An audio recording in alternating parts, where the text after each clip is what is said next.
All right, we're here with the final installment of our three-part series of how to write the This I Believe essay. This one is going to be me showing you my process, and hopefully you'll see some things that you want to incorporate in your process. Let's get this started. All right. So, like I said, this is my model of the essay. I did all the work I asked you to do, and we're going to go through that now. It's our final 3 of 3 videos. Review, this is the criteria I'm looking for when you write your essay. Mine has all of this. It should have 400 to 600 words. It should have, and mine actually has a little more than that. You can go a little more if you need to, but not less than 400. It needs to have some kind of a captivating or creative lead sentence or thought. Usually that goes beyond, I believe in this. It goes into one of those 5 or 6 things that we talked about in the last video that you probably recognize when you listen to 3 This I Believe essays. It should have some kind of a logical structure, which I will show you how I made mine. Paper should have gone through more than one draft as a publisher quality. Mine went through 3 big drafts and then slight changes between my 3rd draft and my final draft.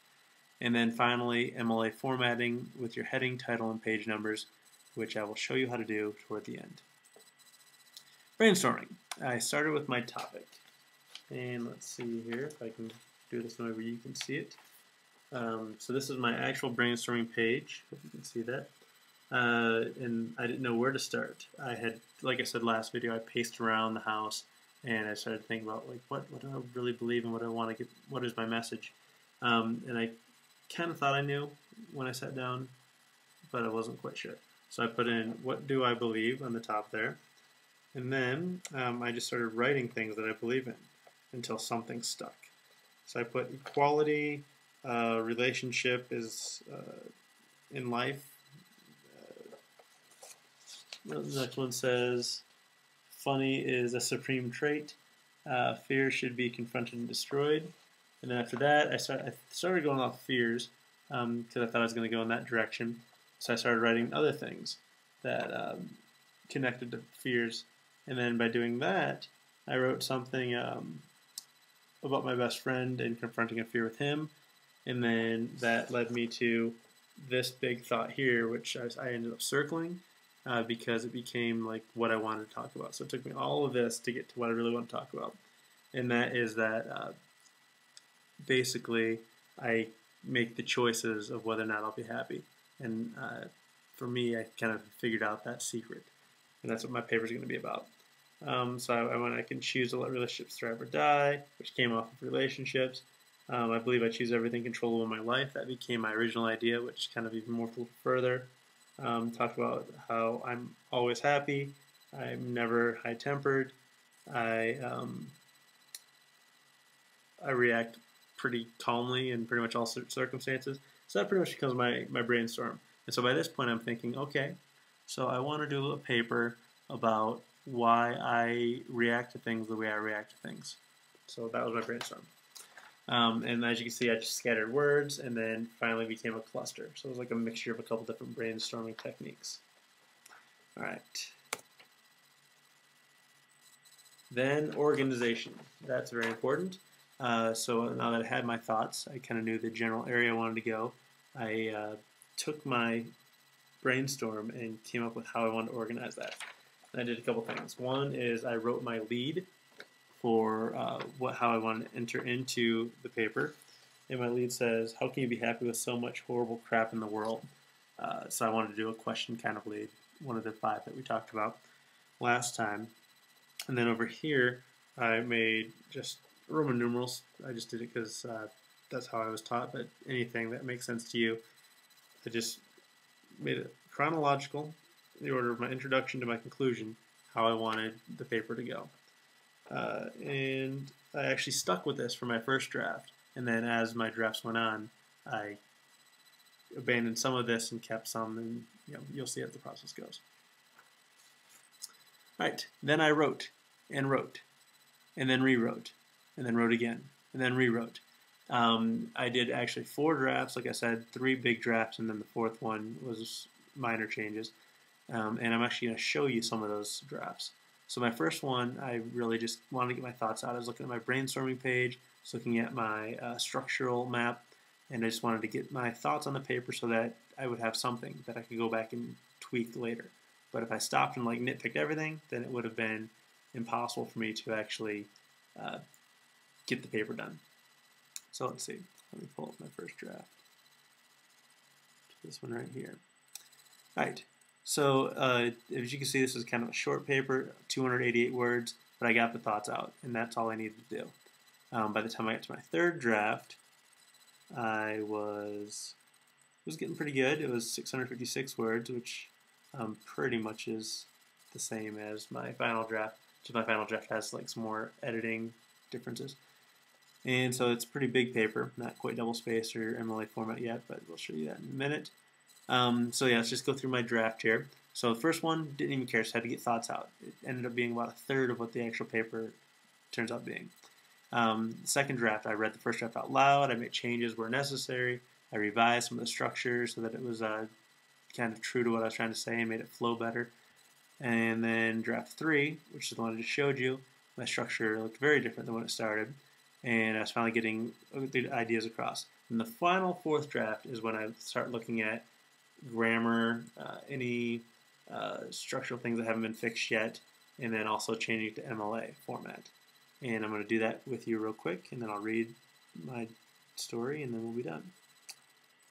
Alright, so this is what my paper looked like at the end of draft 3. So when you are doing MLA format, you can double space the whole thing or just hit enter twice like I just did.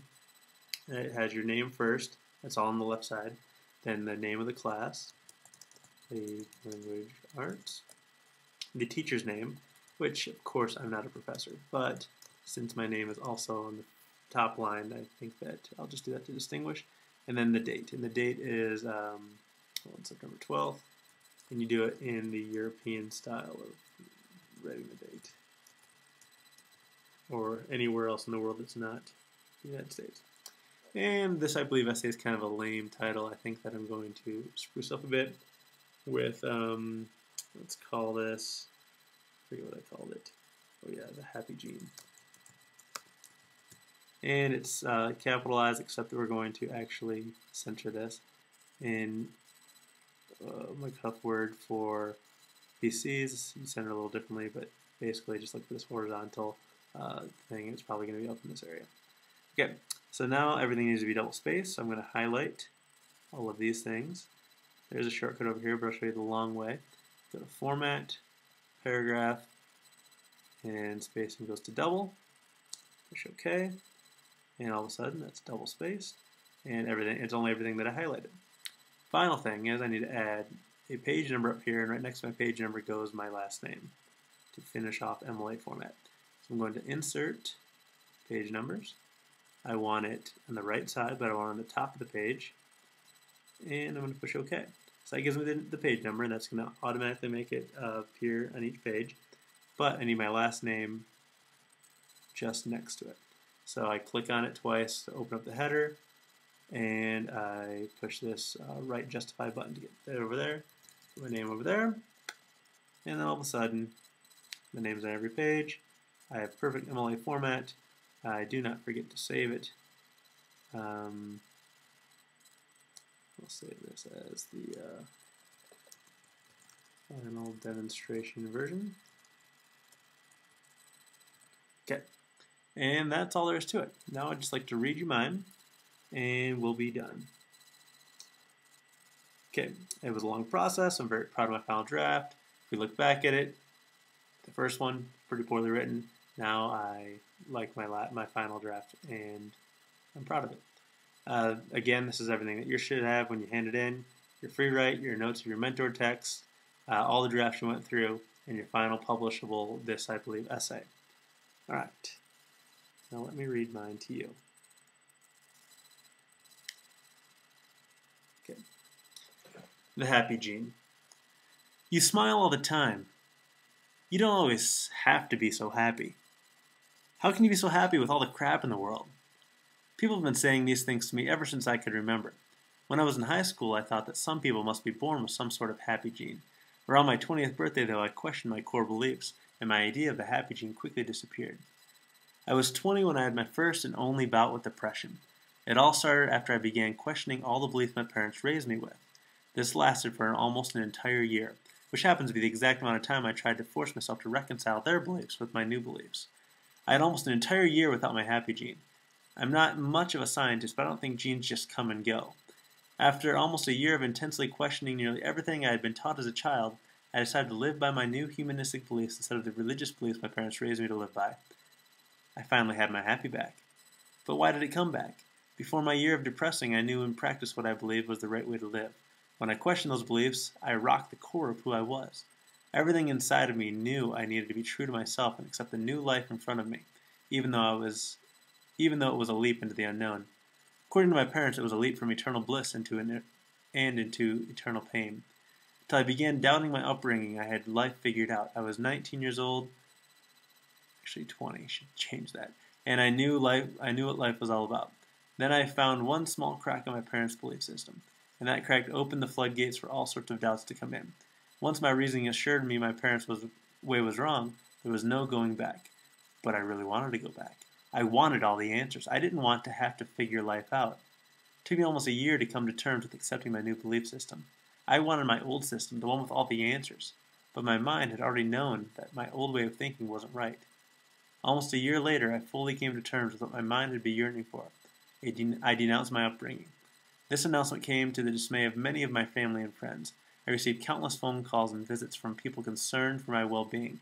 I respected and cared for these people, but I couldn't go on being untrue to myself. I had finally stopped fighting what I knew was right for me, and I was happy again. This happened about 10 years ago, and I've been happy every day since. Now I know happiness is a lot less of a gene and a lot more of a choice. I know that I can choose to be happy or unhappy. For me, happiness came about when I took the time to understand what I believed and valued, and subsequently when I lived my life in accordance to those beliefs. I can choose to be happy, and that's so empowering to me. When happiness is merely just a gene, it's simply a crapshoot. Those fortunate ones have a chance at the only thing that many philosophers say is the point of our existence, to be fulfilled and happy. If I'm true to myself, though, and live a life in accordance with my personal values, I am connected to something greater than myself, which helps me continue to make the choice to be happy. Alright, that's it. Now finally, it's your turn. The videos are over. Please get your story out there. Can't wait to hear them.